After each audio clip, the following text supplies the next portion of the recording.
Hello everyone, how you all. So इस video में हम लोग जानेंगे कि cell chapter that is the fundamental unit of life class 9 science, इस चैप्टर में आपके कैसे कैसे क्वेश्चन आपसे पूछे जा सकते हैं। शॉर्ट क्वेश्चन एक्चुअली, जो आपके एमसीक्यू में और वन वर्ड क्वेश्चन में आपके मिलेंगे।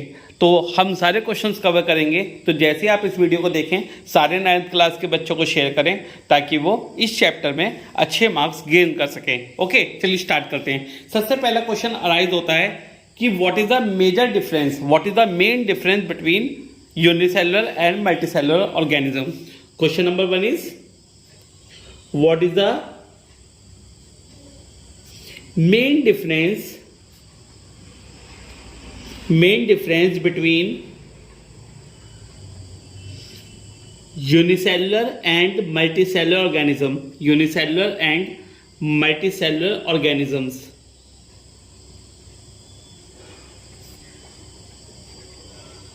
तो क्या आपका मेन डिफरेंस होगा यूनिसेलुलर और मल्टीसेलुलर ऑर्गेनिजम्स के बीच में। ठीक है, बहुत बच्चों को पता भी होगा और बहुत बच्चों को नहीं पता होगा, तो जिससे उनके एमसीक्यू के क्वेश्चन गलत हो सकते हैं। तो अब नहीं होंगे आपके एमसीक्यू क्वेश्चन गलत।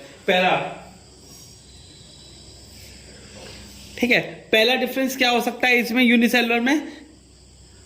यूनिसेलुलर जो होती है वो आपकी सिंगल सेल से बनती है। It is composed of single cell.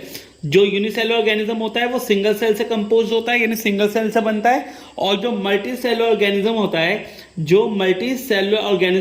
It is composed of more than single cell, यानी it is composed of large number of cells. तो ये आपका लार्ज नंबर ऑफ सेल से बनता है और यूनिसेलुलर ऑर्गेनिज्म आपका सिंगल सेल से बनता है। ठीक है, समझ में आया आप लोगों को। चलिए, there is no division of labour. अब भैया जब एक सिंगल सेल है तो काम कैसे डिवाइड हो सकता है, सारा काम उसे खुद ही करना है। So there is no division of labour in unicellular organism, but there is a division of labour in multicellular organism. ठीक है, there is a division of labour in multicellular organism. तो लाइफ स्पैन किसका short होगा, इसका life span short होगा। Life span is short, तो इसका life span short होगा, लेकिन इनका लाइफ स्पैन क्या होगा, लॉन्ग होगा।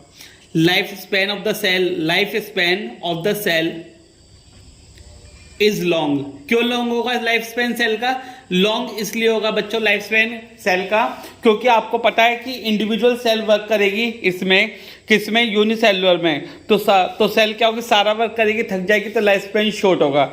अब इंडिविजुअल सेल जो होगी वो ज्यादा काम करेगी, इसलिए उनका जो लाइफ स्पैन होगा, काम करने का समय होगा, वो ज्यादा होगा। Life span of the cell is long. ठीक है, now start with question number 2। Now the second question arises, who discovered cell and when. किसने सेल डिस्कवर करी और कब। आई नो बहुत बच्चों को पता होगा, पर रिवीजन हो जाएगा आपका। रॉबर्ट हुक ने डिस्कवर करी। किसने डिस्कवर करी? रॉबर्ट हुक ने डिस्कवर करी। कब? इन 1665। ठीक है, गलत नहीं करेंगे। आपको पता है सारे ऑप्शन होंगे आपके पास। रॉबर्ट हुक होगा, आपके पास 1665 होगा, 1666 होगा, 1667 होगा, 1664 होगा। तो आप गलती नहीं करेंगे। 1665 में रॉबर्ट हुक ने डिस्कवर करी थी सेल। ठीक है, that is the question number 2। Now start with question number 3। Now the third question in front of you is that who discovered free living cells in pond water and when. किसने free living cell को discover किया pond water में और कब। ठीक है, तो who discovered free living cell in pond water, that is Leeuwenhoek. क्या नाम है साइंटिस्ट का, नाम याद रखेंगे, LWWENHOEK इन 1674। ठीक है, आप याद रखेंगे कि ल्यू वैन हॉक साइंटिस्ट हैं ये। ल्यू वैन हॉक जिन्होंने फ्री लिविंग सेल सबसे पहले डिस्कवर करी, कब, 1674 में। ठीक है, आप लोग याद रखेंगे कि ल्यू वैन हॉक ने first free living cell discover करी पॉन्ड वाटर में 1674 में। ओके, याद रखेंगे। रॉबर्ट हुक ने फर्स्ट सेल डिस्कवर करी 1665 में और फर्स्ट लिविंग सेल डिस्कवर करी ल्यू वैन हॉक ने 1674 में। Now start with question number 4। Now the question number is 4 is that who discovered cell nucleus। Cell का न्यूक्लियस किसने डिस्कवर किया, सेल न्यूक्लियस किसने डिस्कवर किया, ये है आपका क्वेश्चन नंबर 4। बहुत इजी है, देखिए there is a difference between cell and cell nucleus. तो who discovered cell, that is Robert Hooke, and who discover cell nucleus, that is Robert Brown. तो आप लोग याद रखेंगे कि रॉबर्ट ब्राउन जी ने सेल का न्यूक्लियस डिस्कवर किया? Robert Brown. याद रखेंगे there is a difference between Robert Hooke and Robert Brown. तो Robert Hooke discovered cell and Robert Brown discovered cell nucleus. Okay, चलिए आगे चलते हैं। Now the another scientist comes who discovered the protoplasm. That is the fifth question for you is who discovered protoplasm. Protoplasm किसने discover करा? That is the fluidic substance present inside the cell. तो fluidic substance present inside the cell पूछा जाए या protoplasm पूछा जाए, एक ही बात है बच्चे लोग। तो जे.ई. पुरकिंज कौन सा साइंटिस्ट है? जे.ई. पुरकिंज 1839। जे.ई. पुरकिंज, जे.ई. पुरकिंज 1839 में इन्होंने first living material that is the fluidic substance इन्होंने क्या किया है? डिस्कवर किया है सेल का, जे.ई. पुरकिंज ने। ठीक है बच्चे लोग, तो आप लोग ये क्वेश्चन कवर करेंगे जिससे आपके एमसीक्यू, वन वर्ड टाइप और शॉर्ट क्वेश्चंस आपके सारे क्लियर हो जाएंगे इस चैप्टर के। और दूसरे शब्दों में बोलूं तो आपको चैप्टर पूरा का पूरा क्लियर हो जाएगा इन छोटे छोटे क्वेश्चन से। तो अपना भी क्लियर कीजिए और दूसरों का भी क्लियर कराइए, सभी बच्चों को शेयर कीजिए, क्लास 9th के बच्चों को, ताकि उनके लिए इजी हो जाए स्टडी सारी। नाउ क्वेश्चन नंबर 6 देखते हैं। क्वेश्चन नंबर 6 आपके लिए क्या है? नाउ बच्चे लोग question number 6 in front of you. Question number 6 आपसे क्या पूछा रहा है? क्वेश्चन नंबर 6 आपसे कह रहा है who gave cell theory. Cell theory किसने दी है? सेल थ्योरी दी है दो साइंटिस्ट ने मिला के, Schleiden and Schwann, SCHLEIDEN, Schleiden and Schwann, SCHWANN, Schleiden and Schwann. तो स्लेडन एंड शोआन के दो साइंटिस्ट हैं आपके, ठीक है, जिन्होंने मिलकर क्या दी है आपको? सेल थ्योरी दी है। तो सेल की थ्योरी सारी की सारी मिला के दो साइंटिस्ट ने दी है, स्लेडन एंड शोआन ने। तो अगर आपसे क्वेश्चन पूछा जाए तो आप टिक कर देंगे, और वन वर्ड में पूछा जाए तो आप दोनों नाम लिख देंगे, Schleiden and Schwann give the cell theory. Now question number 7। Now the another scientist came into existence. एक और साइंटिस्ट ने अपना हक जमाया सेल के ऊपर। Who gave the idea that cell originate from pre existing cell. एक ने और आइडिया दिया कि जो सेल होती है वो प्री एग्जिस्टिंग सेल से क्या होती है? आगे बढ़ती चली जाती है, बढ़ती चली जाती है, बढ़ती चली जाती है। तो यानी सेल की कोई ना तो डिस्कवरी होती, ना ही सेल का कोई एंडिंग होता, पर जो सेल है वो प्री एग्जिस्टिंग सेल से ओरिजिनेट होती है। तो एक साइंटिस्ट हो रहा है, वो साइंटिस्ट कौन थे? जरा उनका नाम लिखिए, आर विर्चोव। तो आर विर्चोव आपके साइंटिस्ट हैं। तो इन्होंने बोला कि cell originate from pre existing cell. तो दैट इज क्वेश्चन नंबर 7। ये क्वेश्चन आपका एमसीक्यूज में, ये क्वेश्चन आपका वन वर्ड में, ये क्वेश्चन आपका कॉम्पिटिशन में किसी भी तरीके से आपको में दिखाई दे सकता है कहीं भी। और जहां आपके हाई लेवल के जनरल कॉम्पिटिशन्स होते हैं तो वहां भी आपको ये क्वेश्चन देखने को मिल जाएगा। तो अभी से ही अपना क्वेश्चन तैयार कीजिए और आगे बढ़िए। Now student the question number 8। बेटा बहुत खास क्वेश्चन है ये, सभी लोग नहीं कर पाते हैं इस क्वेश्चन को। क्यों? क्योंकि कोई कराता ही नहीं इस क्वेश्चन को, चाहे आप पूछ के देख लीजिएगा। पर ये बहुत इंपॉर्टेंट क्वेश्चन है आपका। क्या? हु डिस्कवर्ड और हु डेवलप इलेक्ट्रॉन माइक्रोस्कोप। देखिए आपको पता है कि पहले आपका लाइट या सिंपल माइक्रोस्कोप आया, फिर आपका कंपाउंड माइक्रोस्कोप आया और डिटेल में जानने के लिए, फिर आपके दो साइंटिस्ट जर्मिनेट हुए, या बोले तो दो साइंटिस्ट ने जन्म लिया सेल के ऊपर और वर्क करने के लिए। तो वो दो साइंटिस्ट कौन कौन से हैं? Knoll and Ruska. Knoll and Ruska ये जर्मनी के दो साइंटिस्ट हैं। कहाँ के? जर्मनी के। तो 1932 में इन्होंने क्या करा? इलेक्ट्रॉन माइक्रोस्कोप की डिस्कवरी करी सेल के बारे में और अच्छे से जानने के लिए। ठीक है, तो नॉल एंड रस्का ये दो साइंटिस्ट हैं जो जर्मनी के हैं। 1932 में इन्होंने इलेक्ट्रॉन माइक्रोस्कोप की डिस्कवरी करी। ठीक है, और इन्होंने इलेक्ट्रॉन माइक्रोस्कोप डेवलप किया सेल के बारे में और डीपली जानने के लिए। राइट, अच्छे से पढ़िएगा क्वेश्चंस को, बहुत इंपॉर्टेंट क्वेश्चंस हैं।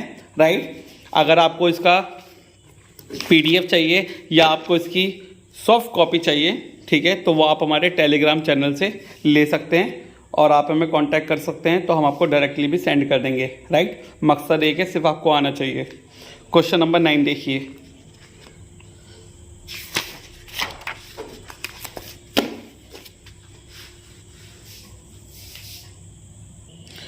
Now question number 9 is written in front of you, what is the single unit of hereditary information. Single unit क्या होती है हाइड्रेटरी इंफॉर्मेशन को ट्रांसफर करने के लिए। पहली बात, हाइड्रेटरी इंफॉर्मेशन कौन सी होती है, जो पेरेंट्स से उनके ऑफस्प्रिंग में आती है। तो what is the single unit, यानी कि ऐसी कौन सी सेल है या कौन सी चीज है जो हाइड्रेटरी इंफॉर्मेशन को ट्रांसफर करने में मदद करती है, तो उसे बोलते हैं बच्चे लोग जीन्स। क्या बोलते हैं उसे, जीन। और सिंगल यूनिट पूछे तो जीन लिखेंगे, बहुत सारी पूछे तो जीन्स लिखेंगे, है ना। तो आंसर आ जाएगा आपका जीन। तो gene is the single unit of hereditary information which can be transferred from parents to their offsprings. Okay, offspring बोलते हैं बच्चों को। चलिए question number 10। Now question number 10 is written in front of you, write the full form of DNA and RNA. तो DNA और RNA की आपको full form लिखनी होगी बच्चे लोग। तो डीएनए की फुल फॉर्म क्या होती है, डीऑक्सी राइबो न्यूक्लिक एसिड। देखिए शब्दों में फर्क हो सकता है, अगर एमसीक्यू में आए तो आप लोग बहुत ध्यान से लिखेंगे, क्योंकि ribo nucleic acid, ribo nucleus acid तो कुछ भी हो सकता है, तो आप बहुत ध्यान से करिएगा। Deoxy ribo nucleic acid. RNA की सिर्फ राइबो न्यूक्लिक एसिड, आरएनए की राइबो न्यूक्लिक एसिड, और डीएनए की डीऑक्सी राइबो न्यूक्लिक एसिड। तो अगर आप डीएनए की याद कर लेते हैं तो आरएनए की आपकी ऑलरेडी याद हो जाती है आपको, डीऑक्सी राइबो न्यूक्लिक एसिड और आरएनए की राइबो न्यूक्लिक एसिड। ओके, गलती मत करना। Question number 11। Now student, that is the question number 11 in front of you. ये आपको बहुत खास क्वेश्चन कराए जा रहे हैं जो आपको एमसीक्यू में वन वर्ड में शॉर्ट क्वेश्चन में मिलते हैं। इससे आपका पूरा का पूरा चैप्टर कवर होता है। Question number 11 is that what is the cell size of prokaryotic and eukaryotic cell. तो प्रोकैरियोटिक और यूकैरियोटिक सेल जो होती हैं उनका जो सेल साइज होता है वो क्या होता है, आपको याद रखना होगा। तो उनका सेल साइज, इसका जो सेल साइज होता है वो आपका प्रोकैरियोटिक का 1 से लेकर 10 माइक्रोमीटर होता है। जो प्रोकैरियोटिक का सेल साइज होता है वो 1 से 10 माइक्रोमीटर होता है, और यूकैरियोटिक का जो साइज होता है वो 5 से 100 माइक्रोमीटर होता है। ठीक है, ये यू जो होता है ये थोड़ा टेढ़ा करके बनाया जाता है और इसे क्या बोलते हैं, माइक्रो। ठीक है, याद रखिएगा। माइक्रो क्या होता है, 10 की पावर -6 होता है। तो 1 से लेकर 10 माइक्रोमीटर होता है, बहुत छोटा साइज होता है सेल का। तो प्रोकैरियोटिक का जो साइज होता है 1 से 10 माइक्रोमीटर होता है, यूकैरियोटिक का साइज 5 से 100 माइक्रोमीटर होता है। ओके, तो याद रखिएगा। Now coming to question number 12। Now student, the question number 12 written in front of you, write the 3 main functional region of the cell. Cell के 3 मेन फंक्शनल रीजन आपको बताने होंगे। What are the 3 main functional region of the cell?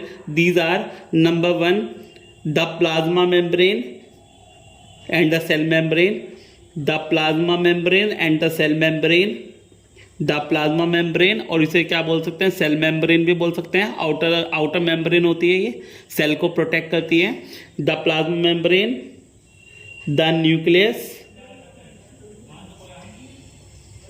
The cytoplasm. तो बच्चे लोग, ये 3 आपके main functional reason होते हैं सेल के, जो आपके वर्क करते हैं सेल के लिए। कौन कौन से? द प्लाज्मा मेम्ब्रेन और the cell membrane, the nucleus and the cytoplasm. तो these are the 3 main functional region of the cell. आप लोग याद रखेंगे, ठीक है। चलिए आगे चलते हैं क्वेश्चन नंबर 13 पे।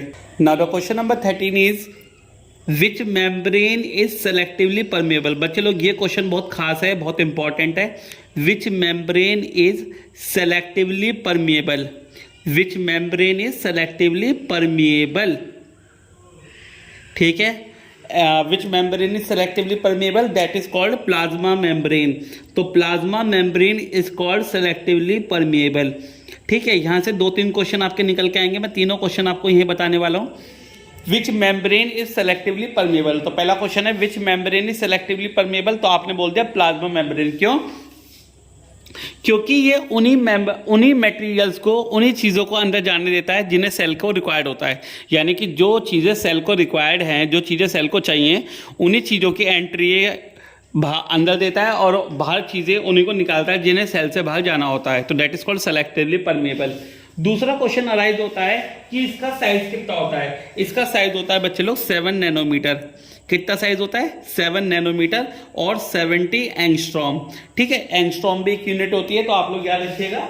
ठीक है, जो इसका साइज होता है, ठीक है, अगर आपसे पूछा जाए, ये बहुत डीप स्टडी हो जाएगी, अगर आप लोग पढ़ें तो अच्छे से पढ़ें थोड़ा। ठीक है, तो प्लाज्मा मेम्ब्रेन सेलेक्टिवली परमेबल होता है। दूसरा, इसका साइज कितना होता है? 7 नैनोमीटर का या 70 एंगस्ट्रॉम का। ठीक है, एंगस्ट्रॉम ऐसे लिखा जाता है, 1 के ऊपर डिग्री, तो आप लोग याद रखेंगे तो 7 नैनोमीटर या 70 एंगस्ट्रॉम इसका साइज हो सकता है, थिकर हो सकती है ये, तो आप लोग याद रखिएगा। Plasma membrane is selectively permeable. Now coming to question number 14। Now student, that is the question number 14, what is diffusion. बेटा खास क्वेश्चन है, इंपॉर्टेंट क्वेश्चन है आपके शॉर्ट के लिए भी और आपके एमसीक्यू के लिए भी। व्हाट इज डिफ्यूजन, तो that is the spontaneous movement. क्या होता है ये? Spontaneous movement, the spontaneous movement of substance, the spontaneous movement of substance like, तो जो आपकी सेल होती है उसके अंदर बाहर क्या क्या चीजें जानी होती है, like carbon dioxide, water, oxygen, through semi permeable membrane, through semi permeable membrane is called diffusion. तो डिफ्यूजन एक ऐसा प्रोसेस होता है जिससे जो सेल की चीज़ें हैं, जो सेल को रिक्वायर्ड होती हैं, जैसे आपका वाटर है, कार्बन डाइऑक्साइड है, ऑक्सीजन है, तो वो इन और आउट होनी होती हैं, तो उस प्रोसेस को क्या बोला जाता है? डिफ्यूजन। तो डिफ्यूजन के प्रोसेस से वो आपकी सेल के अंदर बाहर जाती हैं, ठीक है। जैसे वाटर है, कार्बन डाइऑक्साइड है, ऑक्सीजन है, तो उस प्रोसेस को क्या बोलते हैं? डिफ्यूजन। तो ये आपने केमिस्ट्री में भी पढ़ा है पहले चैप्टर में। डिफ्यूजन सबसे ज्यादा गैसेस का होता है, फिर लिक्विड का होता है और सबसे कम सॉलिड का होता है, राइट। याद रखिएगा, कुछ कुछ वैसे ही है केमिस्ट्री जैसा। चलिए क्वेश्चन नंबर 15 देखते हैं। Now question number 15 written in front of you, would define osmosis. Question number 15 आपके सामने लिखा हुआ है, डिफाइन ऑस्मोसिस। ये भी बहुत खास क्वेश्चन है, जैसे आपका डिफ्यूजन था। देखते हैं ऑस्मोसिस क्या होगा। ऑस्मोसिस सिर्फ वाटर का होता है, डिफ्यूजन आपका तीनों में से किसी का भी हो सकता है।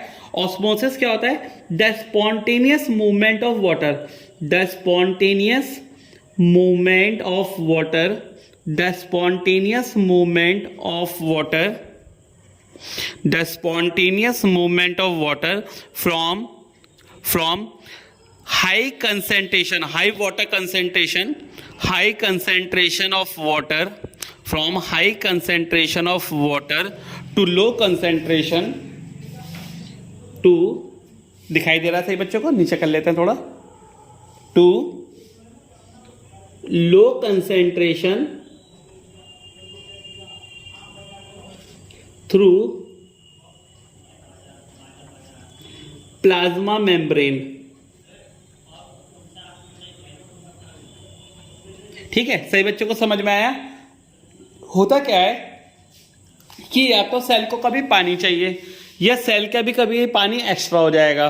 तो क्या होता है, कभी पानी अंदर से बाहर जाना है सेल के, कभी बाहर से अंदर जाना है, तो उस मूवमेंट को क्या बोलते हैं? वाटर मॉलिक्यूल के उस मूवमेंट को बोलते हैं आप ऑस्मोसिस, ठीक है। तो डिफरेंट फेज होते हैं, कभी पानी ज़्यादा होता है सेल के अंदर, कभी पानी कम होता है, तो उस फेज को डिफरेंट नेम से सजेस्ट किया गया है। तो वो क्वेश्चन हम अगला पढ़ते हैं, क्वेश्चन नंबर 16 में। देखिए क्या है वो। नाउ बच्चे लोग, question number 16 is written in front of you. Define hypotonic, isotonic and hypertonic solution. Hypotonic क्या होता है, आइसोटोनिक क्या होता है, हाइपरटोनिक क्या होता है, ये आपको पढ़ना होगा। That is the movement of water to the cell.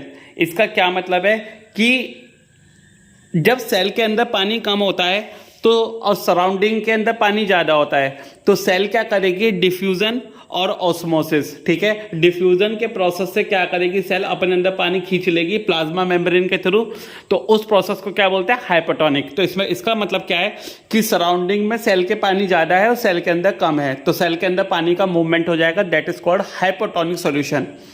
ना आइसोटोनिक में क्या होता है कि जो सराउंडिंग है और जो सेल है उसके अंदर सेम वाटर कंसेंट्रेशन होगा, यानी ना तो पानी अंदर जाएगा ना सेल से बाहर जाएगा, तो उस सॉल्यूशन को बोलते हैं हम लोग आइसोटोनिक सॉल्यूशन। क्या बोलते हैं? Isotonic solution. अब अगर आइसोटोनिक सॉल्यूशन एनिमल सेल की बात कर रहे हैं, अगर हम एनिमल सेल की बात कर रहे हैं, तो उस आइसोटोनिक सॉल्यूशन को क्या बोला जाता है? Ringer solution. तो आप बच्चे लोग यहाँ से बहुत ज़्यादा ध्यान रखेंगे, जो बच्चे डीपली पढ़ते हैं, जो लोग अच्छी स्टडी करते हैं, कि रिंगर सॉल्यूशन जो है वो आइसोटोनिक सॉल्यूशन का ही नाम है अगर हम एनिमल सेल की बात करते हैं। For the animal cell Ringer solution is also called isotonic solution, और isotonic solution is also called Ringer solution for the animal cell. ठीक है बच्चों।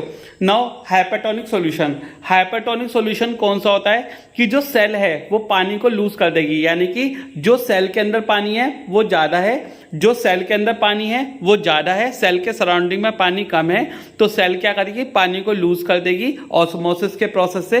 तो इसका मतलब क्या है, उस सॉल्यूशन को क्या बोला जाता है, हाइपरटोनिक सॉल्यूशन। जब सेल के अंदर पानी ज़्यादा होता है और सराउंडिंग में पानी कम होता है तो उस सॉल्यूशन को क्या बोला जाता है, हाइपरटोनिक सॉल्यूशन। ठीक है, समझ में आ गई बच्चों। Now coming to the question number 17। Now student the question number 17 in front of you, बहुत इंपॉर्टेंट क्वेश्चन है।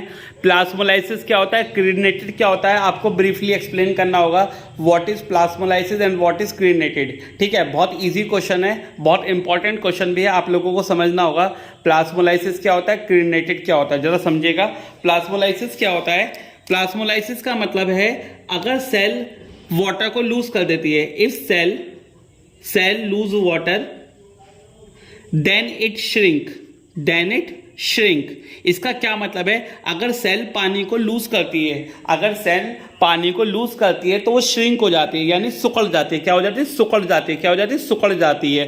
ठीक है, तो अगर वो प्लांट सेल है तो उसे बोलते हैं प्लाज्मोलाइसिस। अगर प्लांट सेल सुकड़ती है तो उसे बोलते हैं प्लाज्मोलाइसिस। अगर एनिमल सेल सुकड़ती है तो उसे बोलते हैं क्रीनेटेड। ठीक है, अगर सेल पानी को लूज कर देती है बहुत ज़्यादा, अगर सेल पानी को लूज कर देती है बहुत ज़्यादा तो सेल श्रिंक कर जाती है। क्या कर जाती है, श्रिंक कर जाती है। तो in that case the plant cell is called plasmolysis and the animal cell is called crenated. ठीक है, समझ में आता है सही बच्चों को। क्वेश्चन नंबर 18 देखिए जल्दी से। Now the question number 18 arises in front of you. The egg shell is made up of, ये क्वेश्चन आपसे पूछा जा सकता है। ठीक है, जय माता दी नहीं चलेगा एमसीक्यू में। The egg shell is made up of, the egg shell is made up of calcium bicarbonate. The egg shell is made up of calcium bicarbonate. ठीक है, बाई जरूर लगा देना, इसलिए मैंने छोड़ा है क्योंकि वहां पे कैल्शियम कार्बोनेट भी होगा, वो बहुत हार्ड होती है आपकी, तो कैल्शियम बाइकार्बोनेट। ठीक है, that is the egg shell preparation, यानी जो एग शेल आपकी बनती है वो किससे बनती है, कैल्शियम बाइकार्बोनेट से। यानी जो एग शेल होती है आपकी वो कैल्शियम बाइकार्बोनेट होता है। तो आप लोग याद रखना कि जो एग शेल होती है वो किससे बनती है आपकी, कैल्शियम बाइकार्बोनेट। कैल्शियम बाइकार्बोनेट याद रखेंगे, कैल्शियम बाइकार्बोनेट। चलिए आगे। Now question number 19 is in which medium diffusion occurs. Diffusion किस मीडियम में होता है। आप जानते हैं 3 मीडियम होते हैं, सॉलिड, लिक्विड, गैस। तीनों मीडियम में डिफ्यूजन हो सकता है। In which medium diffusion occur, diffusion occur in any medium. Diffusion occur in any medium, diffusion किसी भी मीडियम में हो सकता है। Diffusion occur in any medium like solid, liquid और gas. Diffusion occur in any medium like solid, liquid and gas. अब आप ये सोचेंगे कि सर ने बीच में जगह क्यों छोड़ दी है। सर ने बीच में जगह इसलिए छोड़ी ताकि मैं आपको बता सकूं किस में ज़्यादा होता है। तो डिफ्यूजन आपका सबसे ज़्यादा गैस में होता है, फिर लिक्विड में और सबसे कम सॉलिड में। तो डिफ्यूजन आपका किसी भी मीडियम में हो सकता है, सॉलिड, लिक्विड और गैस। सबसे ज़्यादा गैस में होगा, फिर लिक्विड में एंड देन सॉलिड में। याद रखिएगा। क्वेश्चन नंबर 20 देखते हैं। That is the last question for this video. Right, 2 video में इस पूरे चैप्टर को हम खत्म कर देंगे। राइट, 20 वाला क्वेश्चन देखिए। In which medium osmosis occurs, in which medium osmosis occurs. ठीक है, in which medium osmosis occurs, तो किस मीडियम में आपका ऑस्मोसिस होता है, हमें ये पढ़ना होगा। देखिए किस मीडियम में आपका ऑस्मोसिस होता है, osmosis occurs only in liquid medium. तो ऑस्मोसिस आपका सिर्फ लिक्विड मीडियम में होता है। हायर कंसेंट्रेशन से लोअर कंसेंट्रेशन की तरफ मटेरियल आपके जाते हैं। फ्रॉम, लिख देता हूं मैं, आपको याद रहेगा अच्छे से। From higher to lower concentration, from higher to lower concentration की तरफ आपके जो मटेरियल्स हैं, जो थिंग्स हैं, वो आपके ट्रांसफर होती हैं। ठीक है, तो diffusion occurs in any medium like solid, liquid, gas, but osmosis occurs only in liquid medium. ठीक है, तो आप लोग याद रखिएगा, ये 20 क्वेश्चन कवर कीजिएगा अपने 25 मिनट की वीडियो में। राइट, नेक्स्ट वीडियो में, सेकंड वीडियो में मिलेंगे आपकी सेल की, जिसमें आपके और क्वेश्चन, बहुत ही इंपॉर्टेंट क्वेश्चन आपके डिस्कस करेंगे हम लोग। तो 2 वीडियो में आपका पूरा का पूरा चैप्टर खत्म हो जाएगा और आप लोग MCQ के सारे क्वेश्चन अटेम्प्ट कर पाएंगे, और 1 वर्ड और सारे क्वेश्चंस जो भी आपके हाफ ईयरली में, UT1, UT2 में और आपके फाइनल्स में आते हैं या आपके कोई भी कॉम्पिटिशन में आते हैं, तो अब कोई भी क्वेश्चन आपसे दूर नहीं रहेगा। So good luck student, all the best. खुद भी करिए, अपने फ्रेंड्स को भी भेजिए और ज़्यादा से ज़्यादा शेयर कीजिए। All the best, good luck, have जिज्ञासा।